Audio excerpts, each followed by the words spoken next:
రోజు దేవుని బిడ్డలారా, ఓర్పు అనే అంశం గురించి మనం నేర్చుకోబోతున్నాం. లూకాసు వార్త 21 అధ్యాయం 19వ వచనంలో ఈ విధంగా రాయబడి ఉంది, మీరు మీ ఓర్పు చేత మీ ప్రాణములను దక్కించుకొందురు. మీరు మీ ఓర్పు చేత మీ ప్రాణములను దక్కించుకుంటారు. ఎవరు ఓర్పు కలిగి ఉంటారో వారి ప్రాణాలని వారు ఏం చేసుకుంటారనంటే దక్కించుకుంటారు. అంటే దీనికి ఆపోజిట్ వర్డ్ ఏంటంటే, ఓర్పు లేకపోతే ప్రాణాలని కోల్పోతారు. ప్రాణాలని ఎవరి ప్రాణాలను వారు దక్కించుకోవాలంటే మన దగ్గర ఏం కావాలి? ఓర్పు కావాలి, ఓర్చుకోవాలి, సహించాలి. ఓర్పు ఉంటే మనం బ్రతుకుతాము, నలుగురిని బ్రతికిస్తాము. కాబట్టి ఓర్పు చాలా అవసరం.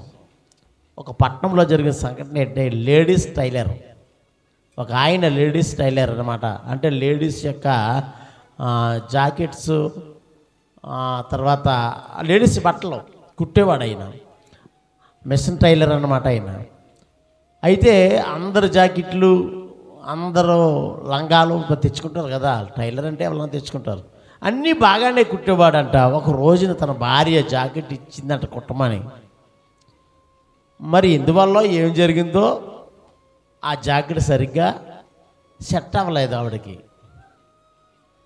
ఆ జాకెట్ సరిగ్గా సెట్ అవ్వకపోతే ప్రియా దేని బిడ్డారా, తన భర్త మీద అలిగి, నువ్వు అందరి బాగానే కుడతావు, అందరి బాగానే, అనుమానం అనేది ప్రారంభమైంది. అందరి బాగానే కుడతావు, నా దగ్గరికి వచ్చేసరికి మాత్రము నా జాకెట్ సరిగ్గా కుట్టలేదు అని చెప్పేసి సహనం లేకుండా, ఓర్పు లేకుండా ఆయన మీద తిరుగుబాటు చేసి వెంటనే లోపలికి వెళ్ళి అనుమానంతో చీరతో ఫ్యాన్కి ఊరేసి చచ్చిపోయిందంట. దీనికోసం అందరూ బాగానే కుడతాడంటే ఈవిడ సరిగ్గా కుట్టలేదంట. అసలు ఏ పొరపాటున జరిగిందో అది. టైలర్ ఎప్పుడు మంచిగా కుట్టాలనే అనుకుంటాడు, పాడు చేయలేని అనుకోడు. ఒకసారి ఏమవుతుందంటే పాడవుతుంది, బ్యాడ్ లక్ అది. అది కూడా తన భార్య విషయంలోనే జరిగింది. దానిని అందరి మెట్ల ఇంట్రెస్ట్ చూపించి అందరి బాగానే కుడతావు, నేనంటేనే నీకు లెక్కలేదు, నేనంటే నీకు నచ్చలేదు, అందుకే ఇలా కుట్టావు అని చెప్పేసి లోపలికి వెళ్ళి చీరతో ఊరేసేసుకుందంట. అదే ఆ క్షణం ఓర్చుకొని ఉంటే ఆమె బ్రతుకుండేది. కాబట్టి దేవుని బిడ్డలారా, అందుకే సామెత, ఓర్పు ఉంటే మనం బ్రతకడమే కాకుండా నలుగురిని కూడా మనం ఏం చేస్తాం? బ్రతికిస్తాం. అందుకే బైబిల్ లేఖనంలో అంటాడు, మీరు మీ ఓర్పు చేత మీ ప్రాణాలని దక్కించుకుంటారు. మీకు ఓర్పు లేకపోతే మీ ప్రాణాలని మీరు ఏం చేస్తారంటే పోగొట్టుకుంటారు.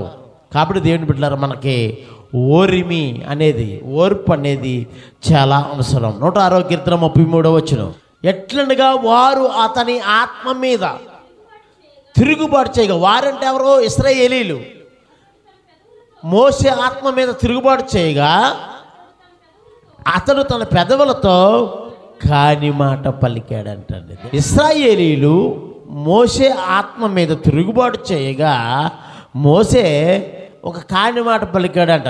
ఏంటి ఆ కాని మాట అంటే మనకు బాగా తెలుసు, సంఖ్యాకాండంలో ఉంటుంది. ఏంటంటే ద్రోహులారా అనే మాట. సంఖ్యాకాండము 20 అధ్యాయం 10వ వచనం.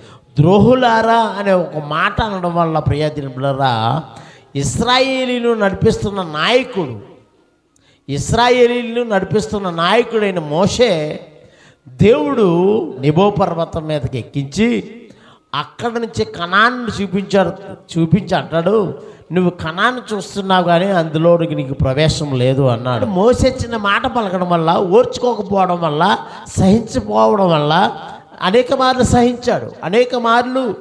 సహించాడు మోషే.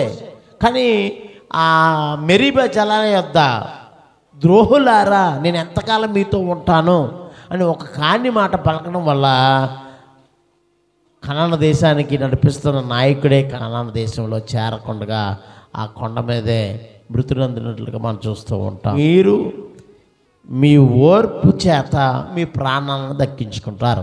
ఇక్కడ ఓర్చుకోలేని కారణాన్ని బట్టి మోసే తన ప్రాణాన్ని పోగొట్టుకున్నాడు, ఓర్పు లేని కారణాన్ని బట్టి. ప్రియా దేవుని బిడ్డలారా, అమెరికా అధ్యక్షుడు, అప్పట్లో అమెరికా అధ్యక్షుడు ఎవరంటే అబ్రహాం లింకన్. అమెరికా దేశానికి అధ్యక్షుడు అయ్యాడు. మొట్టమొదటి చట్టసభలో బిజినెస్ మ్యాన్లో చాలామంది పెద్ద పెద్ద వాళ్ళందరూ కూడా ఆ సభలోనికి వచ్చారు. సభలోనికి వచ్చిన తర్వాత ఈయన అథారిటీగా అధ్యక్షుడు కాబట్టి, అమెరికా అధ్యక్షుడు కాబట్టి గద్దించి మాట్లాడుతుంటే అందులో ఒక వ్యాపారవేత్త లేచి నిలబడ్డాడంట. లేచి నిలబడి, నీవు ప్రెసిడెంట్ అయిపోయావు కాబట్టి అమెరికా దేశానికి నువ్వు ఇలా మాట్లాడుతున్నావు అని ఒక వ్యాపారవేత్త తన కాళ్ళను చెప్పి తీసాడంటండి. ఆ చెప్పి తీసి అంటున్నాడంట, ఈ చెప్పు కుట్టింది మీ తండ్రే కదా, మీ నాన్న చెప్పులు కుట్టుకునేవాడు, అందులోంచి నువ్వు అమెరికా అధ్యక్షుడు అయ్యి ఇప్పుడు అతిశయంగా గర్వంగా మాట్లాడుతున్నావని చెప్పు చూపించి మాట్లాడుతున్నాడు అంటండి. చెప్పు చూపించిన వ్యక్తితో మాట్లాడుతున్నాడు, ఈ చట్టసభలో నా తండ్రిని నువ్వు గుర్తు చేసినందుకు నీకు వందనాలు అని చెప్పాడంట. నేను ఈ దేశానికి అధ్యక్షుడిని అయ్యి ఉండి నన్నే ఇలా మాట్లాడతావా అని చెప్పేసి కోపం వచ్చేయాలి, రగులు పోవాలి. కానీ అబ్రహాం ఇంకా ఓర్చుకున్నాడంట. దేవుడికి ఓర్చుకొని కూడా నీవు నా తండ్రిని మరొకసారి గుర్తు చేసినందుకు నీకు వందనాలు అని చెప్పేసి అక్కడ అంతమందిలో కూడా అతన్ని మెచ్చుకున్నట్లుగా మనం చూస్తూ ఉంటాం. దీనికి అంతటికీ కారణం ఏంటంటే ఓర్పు. లూకాసు సువార్త 17వ అధ్యాయం 32వ వచనం చదువుకుందాం. లోతు భార్యను జ్ఞాపకము చేసుకొనుడి. బైబిల్ గ్రంథంలో నీతిమంతులను జ్ఞాపకము చేసుకోవడం ఆశీర్వాదకరమని ఉంది. మరి లోతు భార్య ఏమైనా నీతిమంతురాలా? లోతు భార్యని జ్ఞాపకం చేసుకోండి అంటున్నాడు. అంటే లోతు భార్యని జ్ఞాపకం చేసుకున్న అన్నాడంటే వాక్యములో ఈ మాట స్వయాన యేసుప్రభువారి నోటంట వచ్చిన మాట. యేసుప్రభువారు అంటున్నారు, లోతు భార్యను జ్ఞాపకం చేసుకొనుడి అని.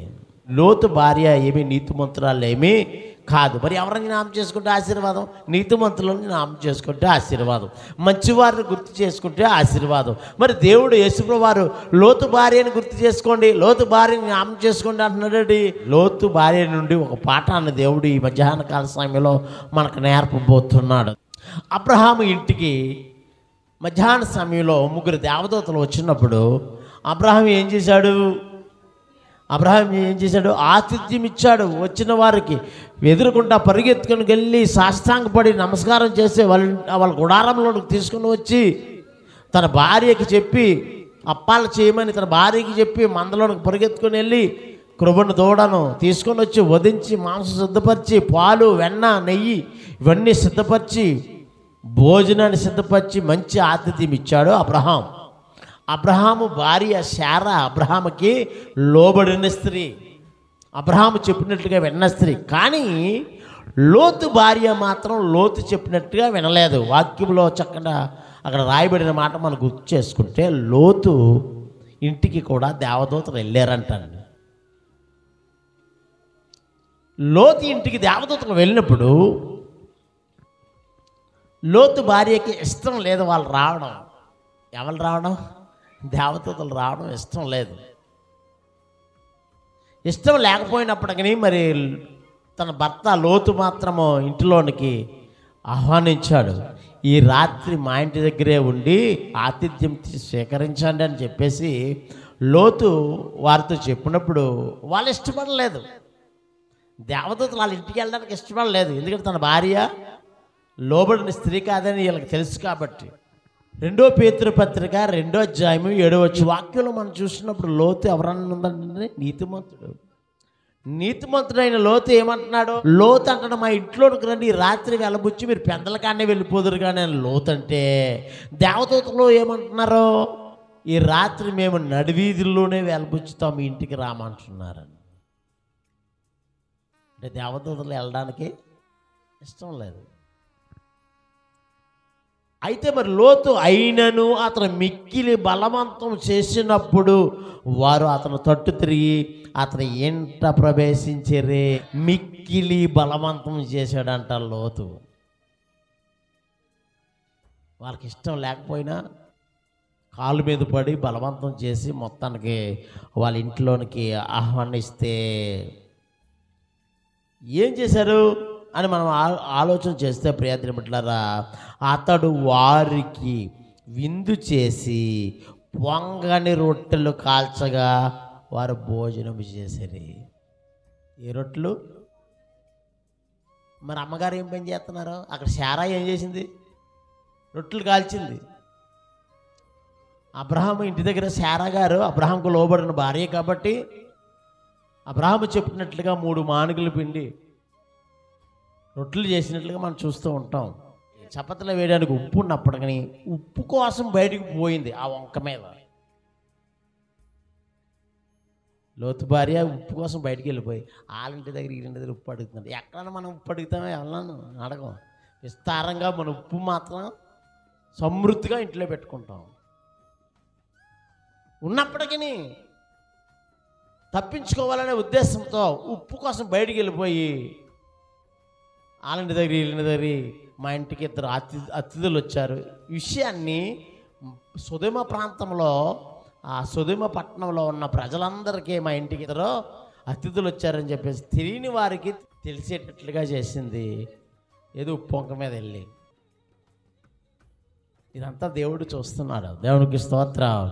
ఇప్పుడు ఈ విషయం అంతా సొదొమ పట్టణానికి వెళ్ళిపోయింది. ఆ సొదొమ గొమొర్రా ప్రాంతంలో ఉన్న ఆ పట్టణంలో ఉన్న చిన్నలేంటి పెద్దలేంటి యవనస్తులేంటి అందరూ వాళ్ళ ఇంటికి వచ్చేసి మీ ఇంటికి వచ్చిన ఆ మనుషులను మాకు అప్పగించండి, వారితో మేము సైనించాలి, వారితో మేము పాపం చేయాలి అని చెప్పేసి దొమ్ముగా పడుతున్న సమయంలో లోతు ప్రియా దినబిడ్డలారా, నాకు 2 కుమార్తెలు, పురుషుని కూడా 2 కుమార్తెలు, పురుషుని ఎరగని 2 కుమార్తెలు నాకు ఉన్నారు. వారిని మీకు అప్పగిస్తున్నా, మీ ఇష్టమిష్టంలో చేసుకోండి, కానీ వీళ్ళ జోలికి మీరు రాకండి అని చెప్పేసి తలుపేసాడు. నువ్వు పరదేశమై ఉండి మాకు తిరపరగా ఉండాలనుకుంటున్నావా అని చెప్పేసి తలుపులు బద్దలు కొడుతున్న సమయంలో దేవదూతలు వాళ్ళ కళ్ళుకి ఏం చేశారంట? కనుమబ్బు కలుగజేశారంట. కళ్ళు కనబడకుండా చేసి లోతును లోపలికి లాగేసుకున్నారు దేవదూతలు. లోతు సోయరుకు వచ్చినప్పుడు ఆ దేశంలో సూర్యుడు ఉదయించాడు. అప్పుడు యెహోవా సొదొమ మీదను గొమొర్రా మీదను యెహోవా యొద్ద నుండి గంధకములు అగ్ని ఆకాశం నుండి కురిపించి ఆ పట్టణములను, ఆ మైదానం అంతటిని, ఆ పట్టణంలో నివసించే వారిని అందరినీ, నేల మొలకలను నాశనం చేశాను. దేవుడు అన్నట్లుగానే అగ్ని గంధకాలు కురిపించి సొదొమ ప్రాంతాన్ని అంతటినీ నాశనం చేసేస్తున్నాడు.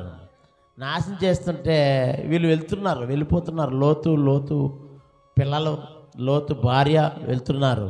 వెళ్ళండి కానీ వెనక్కి తిరిగి చూడొద్దని దేవుడు చెప్పాడు. మనం ముందు వచ్చిన మనం చూస్తున్నప్పుడు. అయితే లోతు ఈ సొదొమ గొమొర్రా ప్రాంతము నుండి ఆ చిన్న గ్రామాన్ని సోయరుకి వెళ్ళే వరకు కూడా ఓపిక పట్టలేకపోయింది. ఆమె అందమైన ఇల్లును విడిచిపెట్టలేకపోయింది.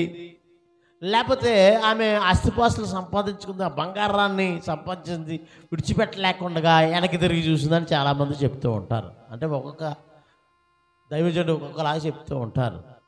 అయితే ఎబ్రీ రబ్బీలు ఏమంటున్నారంటే, ప్రియా దినబిడ్డలారా, లోతుకి 4 కుమార్తెలు ఉన్నారు. ఆ 4 కుమార్తెల్లో 2 కుమార్తెలకి పెళ్ళి అయిపోయింది. 2 కుమార్తెలకి ఆల్రెడీ పెళ్లి చేసుకోవడానికి సిద్ధంగా ఉన్నారు.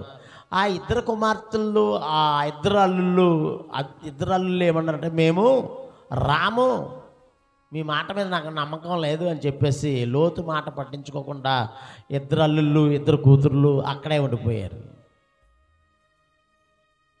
2 కుమార్తెలు మాత్రం, పెళ్ళి అవ్వని కుమార్తెలు మాత్రము వచ్చారు, తండ్రితో వచ్చారు. పెళ్ళైన వాళ్ళు అక్కడే ఉండిపోయారు. లోతు భార్య యొక్క ఉద్దేశం ఏంటి? బంగారం ఇంటి కోసం కాదు అసలు. నిజానికి ఎలా చెప్తారు కానీ కొంతమంది, లోతు భార్య వెనక్కి తిరిగి చూడడానికి మెయిన్ కారణం ఏంటంటే, దేవుని బిడ్డలారా, నా కుమార్తెలు 2, ఎందుకంటే కేకలు వినబడుతున్నాయి, అగ్ని గంధకాలు దేవుడు కురిపించేశాడు, సొదొమ పట్టణం కాలిపోతుంది, కేకలు వినబడుతున్నాయి, ప్రజల కేకలు వినబడుతున్నాయి. ఆ కేకలు వినబడుతున్నాయి. అందులో నా కూతురులు ఉన్నారు, అల్లుళ్ళు కూడా ఉన్నారు, వాళ్ళు కూడా అందులో చచ్చిపోతారు. రాలేదు, లోతు మాట విని రాలేదు కాబట్టి వాళ్ళు కూడా అక్కడ మరణిస్తున్నారు, కేకలు వినబడుతున్నాయని చెప్పేసి ఆ ఉద్దేశంతో వెనక్కి తిరిగి చూస్తుందని కొంతమంది భక్తులు చెప్తూ ఉంటారు. కొంతమంది బంగారం కోసం వెనక్కి తిరిగి చూసిందంటారు. కొంతమంది తన ఇంటిని వదిలిపెట్టలేక వెనక్కి తిరిగి చూసింది అంటుంటారు. ఏదేమైనా దేవుని మాటను తిరస్కరించి, దేవుని యొక్క ఆజ్ఞను తిరస్కరించి, దేవుని మాట లెక్క పెట్టకుండా సొదొమ పట్టణం నుండి సోయరికి వెళ్ళే వరకు కూడా ఓపిక పట్టకుండా మధ్యలోనే వెనక్కి తిరిగి చూసి ఏ ఉప్పు కోసం పాపం చేసిందో, అంటే అబద్ధం ఆడిందో ఉప్పు కోసం అని, ఆ ఉప్పు సమ్మె అయిపోయిందంట లోతు భార్య.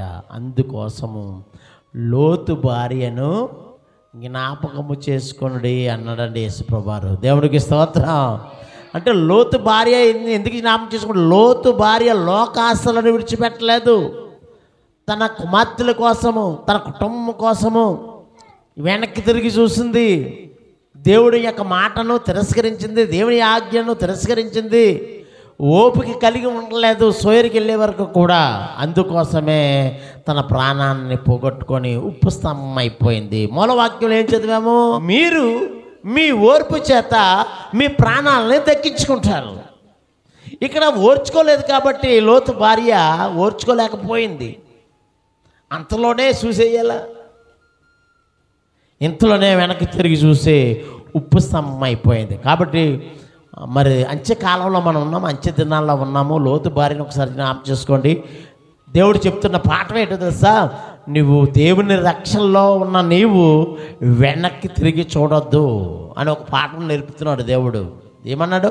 నాగుటి మీద చేయి పెట్టిన నీవు వెనక తట్టు తిరగొద్దు, రక్షణ పొందిన నీవు వెనక వైపు చూడొద్దు, రక్షింపబడిన మారు మనసు పొందిన నీవు లోకాసుల వైపు చూడొద్దు అని ఒక పాఠాన్ని లోతు భార్య గురించి మనకు ఒక పాఠాన్ని నేర్పాడండి. ఓర్పు లేని మోషే గారు, ఓర్చుకోలేని లోతు భార్య ఏమయ్యారు? తన ప్రాణాలని పోగొట్టుకున్నట్లుగా మనం చూస్తూ ఉంటాం. ఆదికాండము 5వ అధ్యాయము 32వ వచనం. నోవహు 500 ఏండ్లు గలవాడై షేమును, హామును, యాపేతును కనెను. నోవహు అనే మాటకి అర్థం ఏంటో తెలుసండి? నెమ్మది. ఆయన పేరులోనే ఉంది ఓర్పు. నోవహు పేరులోనే ఉంది ఓర్పు. ఆ పేరుకి అర్థం ఏంటంట? నెమ్మది. నోవహు 500 ఏండ్లు గలవాడై షేమును, హామును, యాపేతును కనెను. అప్పుడు దేవుడు 500 ఏండ్లప్పుడు ఎవరికి? నోవహుకు 500 సంవత్సరాలు ఈడప్పుడు నోవహుతో దేవుడు ఒక మాట చెప్పాడు. దేవుడు భూలోకమును చూసినప్పుడు అది చెడిపోయి ఉన్నది. భూమి మీద సమస్త శరీరులు తమ మార్గాలు సరివేసుకొని ఉన్నారు. సమస్త శరీరుల మూలంగా భూమి బలత్కారంతో నిండిపోయింది. కనుక నేను నా సన్నిధి వారి అంతం వచ్చి ఉన్నది. కానీ వారిని భూమితో పాటుగా నేను నాశనం చేయాలనుకొని ఒక వాడం తయారు చేయమని చెప్పాడు. ఇప్పుడు 500 సంవత్సరాల్లో ప్రాయం కలిగినప్పుడు. తర్వాత 7వ అధ్యాయంకి వచ్చేసినప్పుడు ఆదికాండం 7వ అధ్యాయము 6వ వచనం మనం చదవండి. జలప్రలయం వస్తుందని చెప్పినప్పుడు 500 సంవత్సరాలు వాడం తయారు చేస్తుంటే అందరూ హేళన చేశారు, అవమానాలు భరించాడు. అనేక మంది ఎటకారం చేశారు నోవహుని. ఇప్పుడే వర్షం రావడం ఏంటి, ఇప్పుడు వరదలు రావడం ఏంటి, ఇప్పుడు జలప్రలయం రావడం ఏంటి. ఆయన అవన్నిటి కూడా సహించాడంట, ఓర్చుకున్నాడంట నోవహు. ఆ జలప్రవాహము భూమి మీదకు వచ్చినప్పుడు నోవహు 600 ఏండ్ల వాడు. దేవునికి స్తోత్రం. అంటే దేవుడు చెప్పినప్పటికీ జలప్రలయం వచ్చినప్పటికీ ఎన్ని సంవత్సరాలు? నోవహుకి 500 సంవత్సరాలు ఈడు కలిగినప్పుడు చెప్పాడు. భూమి బలత్కారంతో నిండిపోయింది, మనుషులందరూ పాపం చేశారు, కారణం అప్పుడు భూమి చెడిపోయింది, నా సన్నిధిని వారి అంతం వచ్చేసింది, వారిని భూమితో పాటుగా నాశనం చేసేయాలనుకుంటున్నాను, కాబట్టి సారక పురాణితో వాడం తయారు చేయమని చెప్పినప్పుడు నోవహు వయసు 500 సంవత్సరాలు. జలప్రలయం వచ్చే సమయానికి 600 సంవత్సరాలు, అంటే 100 సంవత్సరాలు గ్యాప్ మధ్యలో. ఈ 100 సంవత్సరాలు కూడా నోవహు సహించాడు, ఓర్చుకున్నాడు, అవమానాలను భరించాడు. అనేక మంది ఎటకారం చేశారు, హేళన చేశారు, అవన్నీ సహించుకున్నాడు, ఓర్చుకున్నాడు కాబట్టి తన ప్రాణాన్ని దక్కించుకున్నాడు. దేవునికి స్తోత్రం. ఆయన భార్య ఆయన కుమారులు షేము, హాము, యాపేతు. మనం ఇందాక చదివాం కదా, 500 వయసు దగ్గర పేర్లు ఉంటాయి. షేమును, హామును, యాపేతును కనేనని. వాళ్ళకి పెళ్ళయింది, 3 కోడళ్ళు ఉన్నారు. ఇప్పుడు నోవహు భార్య, నోవహు 3 కుమారులు, నోవహు 3 కోడళ్ళు. ఎంతమంది అయ్యారు? 8. 8 ఈ 8 అనేది రక్షణ సంఖ్య అన్నమాట. 8 అనేది ఈ 8 వాళ్ళలోనికి వెళ్ళారు. జంతువులు రెండేసి పవిత్రమైన జంతువులు, అపవిత్రమైన జంతువులు రెండేసి వాళ్ళలోనికి వెళ్ళాయి. జలప్రలయం వచ్చేసింది. నేను ఇంతకీ చెప్పేది ఏంటంటే, నోవహు 100 సంవత్సరాలు ప్రియాదిమిలారా ఓర్చుకున్నాడంట, అవమానాలు భరించాడంట, లోకంలో అనేక మంది హేళన చేస్తే అవన్నీ సహించుకున్నాడంట, అనేక మంది వ్యతిరేక పోరాటాలు ఎదురైనప్పటికీ అవన్నీ భరించాడంట, ఓర్చుకున్నాడు. కాబట్టే నోవహు కుటుంబం తన ప్రాణాలను దక్కించుకున్నారు. యాకోబు పత్రిక 5వ అధ్యాయము 10వ వచనం కూడా చూద్దాం. నా సహోదరులారా, ప్రభువు నామమును బోధించిన ప్రవక్తలను, శ్రమానుభవమును, ఓపికను మాదిరిగా పెట్టుకోనండి. చక్కని మాట ఏంటంటే, ఆది కాండంలో అదాము మొదలుకొని మలాకి గ్రంథం వరకు ఉన్న ప్రవక్తలను గుర్తు చేసుకోనండి. వారు ఓపికతో ఏ విధంగా శ్రమలను అనుభవించారో, శ్రమానుభవమును పొందారో, ఓపిక కలిగి ఉన్నారో వారిని ఒకసారి గుర్తు చేసుకోండి అంటూ ఒక ప్రవక్త, ఒక వ్యక్తిని మనకు గుర్తు చేస్తున్నాడు. వెంటనే ఆది కాండం నుండి మలాకి గ్రంథం వరకు ఉన్న ప్రవక్తలు, పాత నిబంధనలు ఉన్న ప్రవక్తలందరూ కూడా ఓపిక కలిగి వాళ్ళ శ్రమలు అనుభవించారు. వారిని ఒకసారి గుర్తు చేసుకోండి అంటూ ఒక వ్యక్తిని మనకి గుర్తు చేశాడండి. ఆయన ఎవరంటే యోబు.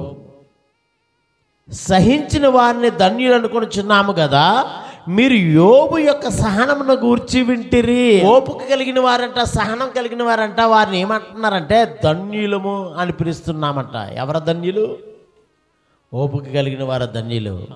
ఎవరు ధన్యులు అంటాడు? ఒకసారి చదవండి. మత్తయి సువార్త 5వ అధ్యాయం 3 నుంచి 12 వచనాలు మనం చూస్తే, ఆత్మ విషయమై దీనులైన వారు ధన్యులు, పరలోక రాజ్యం వారిది. దుఃఖపడువారు ధన్యులు, వారు ఓదార్చబడతారు. సాత్వికులు ధన్యులు, ఓర్చుకున్నవారు ధన్యులు.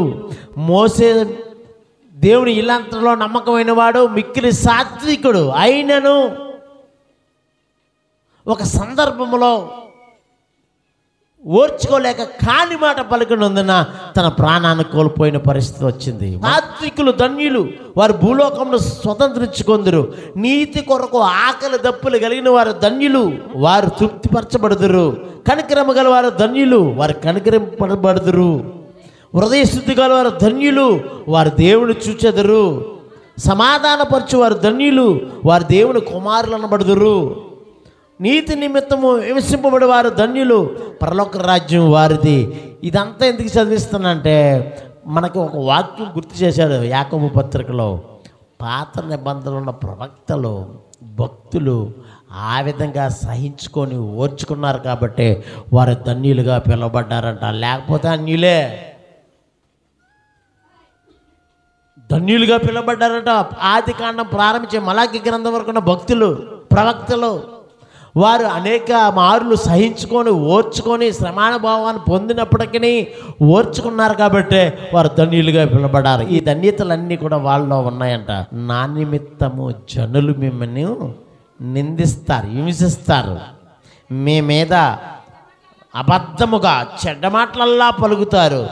మీరు ధన్యులు, సంతోషించండి, ఆనందించండి, పరలోకమందు మీ ఫలం అధికమవుతుందని చెప్తున్నాడండి. దేవుడికి స్తోత్రం. ఆ విధంగానే యాకోబు పత్రికలో మనం చదివిన వాక్య ప్రకారము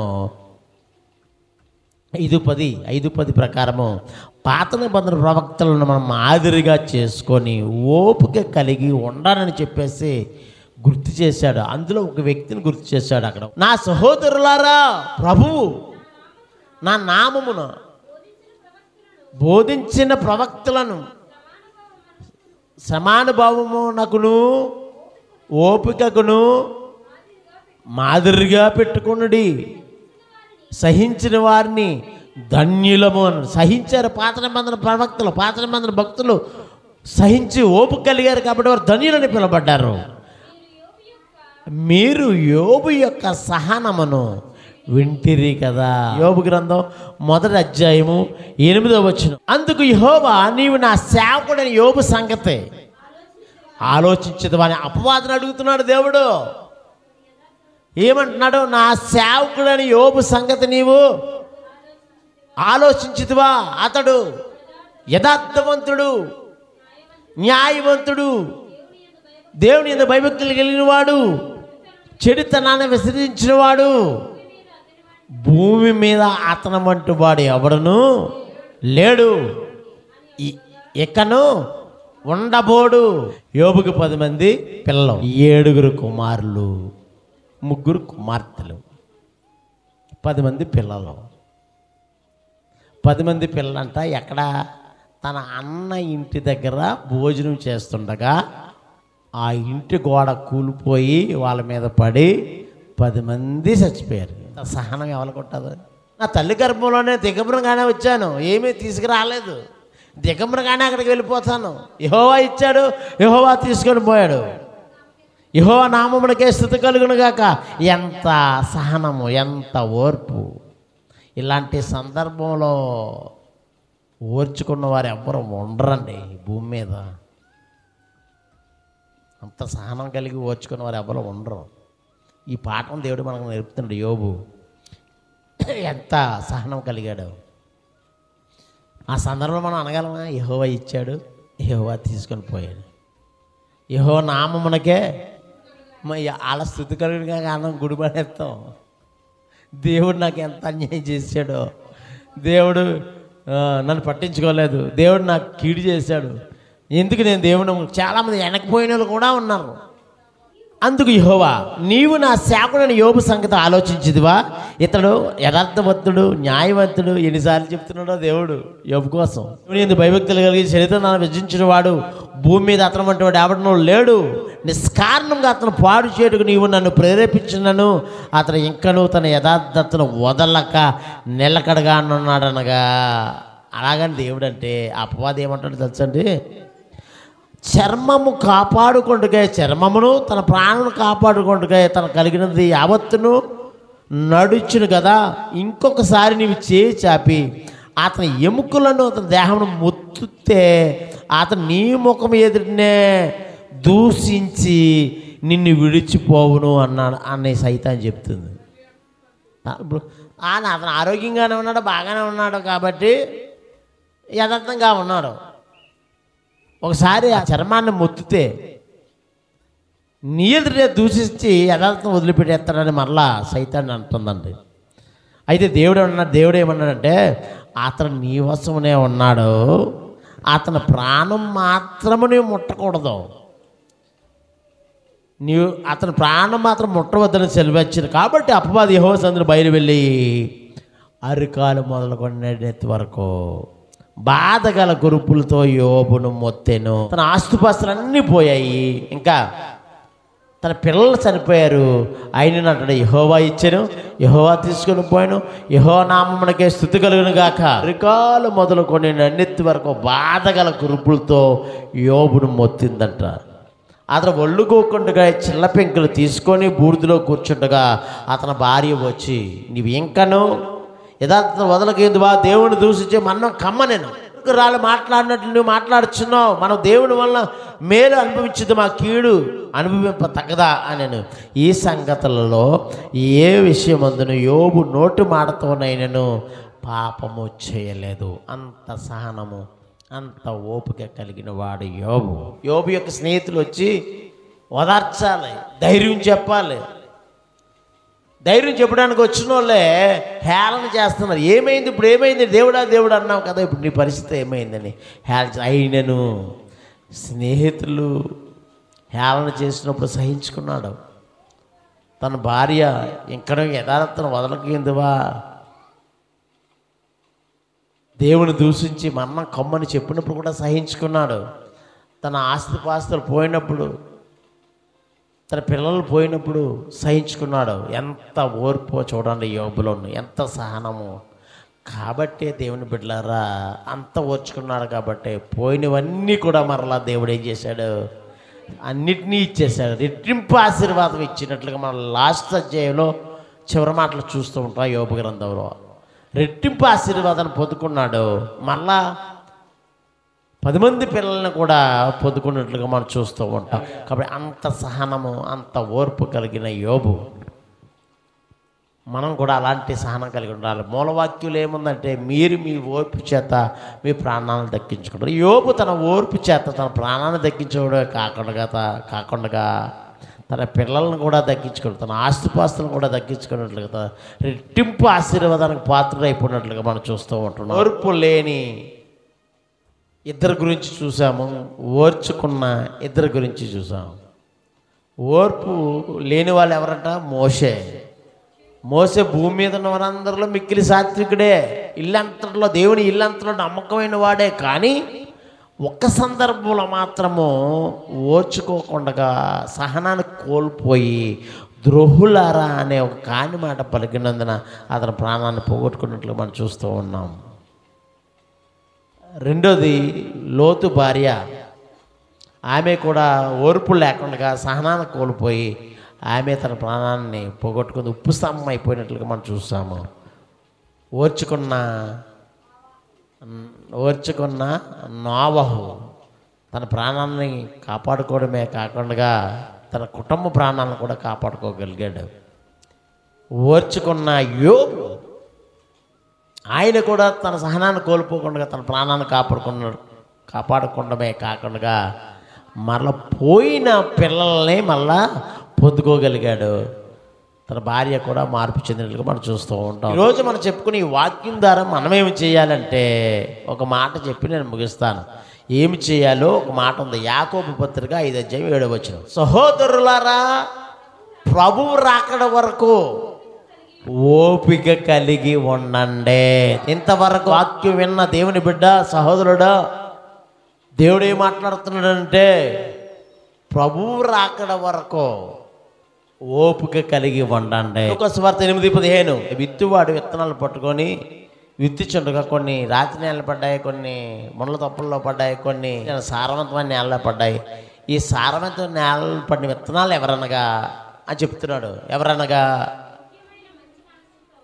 యోగ్యమైన మంచి మనసుతో వాక్యమును విని దాన్ని అవలంబించి ఓపిక కలిగిన వారు అన్నాడు. ఎవరైతే ఓర్చుకుంటారో, ఎవరైతే ఓపిక కలిగి ఉంటారో వారిని దేవుడు ఎవరితో పోల్చాడంటే మంచి నేలను విత్తబడిన విత్తనాలతో పోల్చాడండి. ఇప్పుడు మనం మంచి నేలను నాటబడిన విత్తనాలలాగా ఉండాలి. ఇప్పుడు ఆ విత్తనాలతో ఓపిక కలిగిన మన దేవుడు పోల్చాడు. యాకోబు పత్రిక 1:2. నా సహోదరులారా, మీ విశ్వాసమునకు కలుగు. మన విశ్వాసానికి ఒక్కొక్కసారి ఒక పరీక్ష పెడతాడు దేవుడు. విశ్వాసానికి కలుగు పరీక్ష ఓర్పును పుట్టించునని ఎరిగి మీరు నానా విధమైన శోధనలోనూ పడినప్పుడు అది మహానందమని ఎంచుకొని మీరు సంపూర్ణులుగా ఉండి ఓర్మి కలిగి ఉండండి అని దేవుడు మాట్లాడుచున్నారు. ప్రసంగి 10:4 ఉంది. ఏలువారు నీ మీద కోపపడిన ఎడలా నీ ఉద్యోగం నుండి నువ్వు తొలగిపోవద్దు. నీ మీద పై అధికారిగా ఎవరన్నా ఉన్నప్పుడు ఆ అధికారి నీ మీద కోపడినప్పుడు దానిలో నుండి, ఆ ఉద్యోగం నుండి తొలగిపోవద్దు. ఓర్పు అంటే ఓర్చుకోవాలి, సహించాలి. అది తిట్టాడని చెప్పేసి మనం ఉద్యోగం మానేయకూడదు, ఓర్చుకోవాలంటున్నాడు. ఓర్పు గొప్ప ద్రోహ కార్యములు జరగకుండా చేయును. బట్టి మనం ఓర్పు కలిగి ఉండాలంటే, ఎంతవరకు కలిగి ఉండాలంటే యేసయ్య రాకడ వరకు, మనం పోకడ వరకు ఓర్పు కలిగి ఉందాము. మరి నోవహులాగా, అదే రీతిగా యోబులాగా సహనం కలిగి ఓర్పు కలిగి ముందుకు వెళ్దాము. మన ప్రాణాలు దక్కించుకుందాము, నిత్యరాజ్యంగా వారసులు అవుదాము. ఈ కొద్ది మాటలు దేవుడు దీవించును గాక.